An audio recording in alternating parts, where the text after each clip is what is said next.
7 Principles of Landscape Design.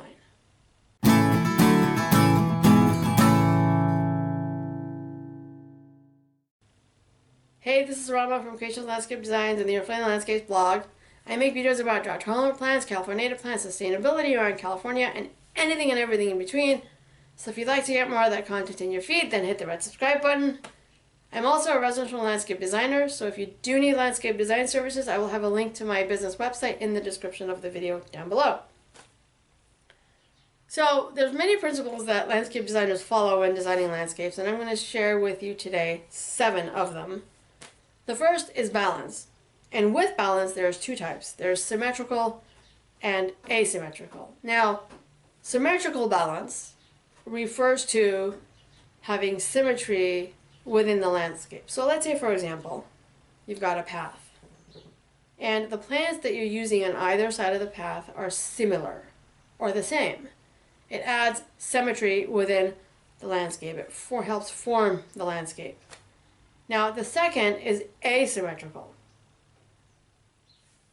And asymmetrical refers to not having a symmetrical balance. It refers to a little bit more haphazard, but intentionally created to be slightly haphazard, not created to be messy or cluttered.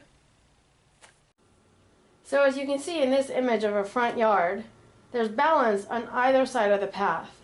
The path leads up to the front door, but there's symmetry on either side with not only the type of plant material, but also the color of the flowers. Now this is an asymmetrical type of balance. It's still balanced, it's still uniform, there's still plants on either side, but it's not exactly the same plants. The second principle is focalization or interest. Now what this means is having some area within the landscape that becomes the focal point. Typically the main focal point is the front door. You could, let's say you have a long front door, you have areas on either side of the front door, you could have pottery on both sides of the front door. That creates a focal point. Or let's say you're designing a backyard, or you've got some area in your backyard that you look at through either the kitchen window or the living room window or the dining room window. You could create some sort of focal point where as you're looking out that window, whichever room it is, you can see something out that window that draws your eye. And there can be more than one focal point depending on how many windows you've got and where you're looking. You can see in this image of a garden, and this is at nighttime, this being lit creates a focal point within the landscape. This is another focal point by the front door. As you're walking towards the front door, this is what you see. The third principle is simplicity. Oftentimes when we're designing landscapes and going, let's say, to buy plant material, it's very easy to want to buy everything, have a little bit of everything, have all kinds of colors within the landscape. The problem with that is, first of all, you need to account for the mature height of whatever plant you're proposing to put into your garden. And more importantly, it's always easier within landscapes to keep it just a little bit simple. You don't want to make it too cluttered or too overpowering.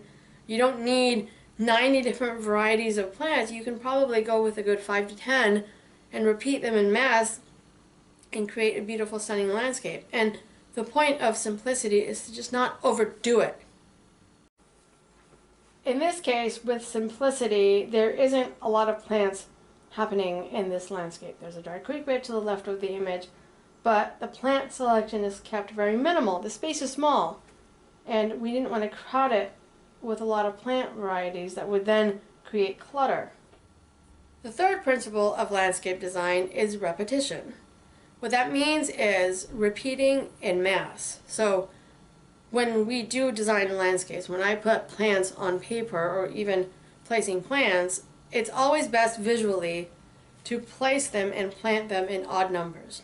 There's just something about it that visually is more appealing to the eye. And it's always nice to plant in mass. So let's say you have a mass of 5 Cleveland sages or 5 coyote mint ground covers. When you have them in mass, it just looks much nicer than having one of this, one of this, one of this.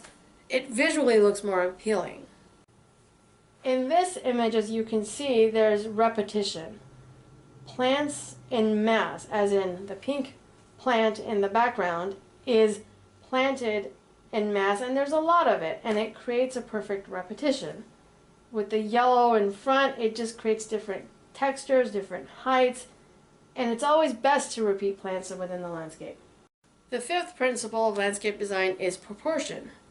Now, this means that you're planting with the assumption of understanding how tall and wide the plant's going to get. If, let's say, you're putting in a plant that gets 5 feet wide, you're going to want to leave enough room for that plant to grow as wide as it's going to get. As in, there needs to be a 5-foot diameter around the base of that plant that's empty, so that allows for the plant to be able to properly grow. Or let's say, for example, you're putting in a 24-inch box tree. You're not going to plant a tree in a 2-foot wide planter because, first of all, the roots of that tree and the tree itself are way too big to grow in a 2-foot wide planter. It's about understanding proportion and scale and understanding that each plant is going to need a sufficient amount of room to grow. This happens to be a side yard in Costa Mesa. We didn't want to make things too permanent because this isn't going to be actively used, but we had extra brick pieces and extra tile pieces that we could use, so we use them here, and they're just proportionate to the scale of this area. Sixth principle of landscape design is unity. And what that means is creating a garden and creating a design that unifies the landscape. What it means is, for example, if you're going to use a certain number of plants, or not a certain number, but like a certain type of plant in your front yard, you might want to mimic and use that plant also in the backyard to create kind of a uniform between the two. Maybe you're using flagstone pathways in the front. You might want to unify that within the backyard by using flagstone somewhere in the backyard. And the seventh principle of landscape design is enclosure.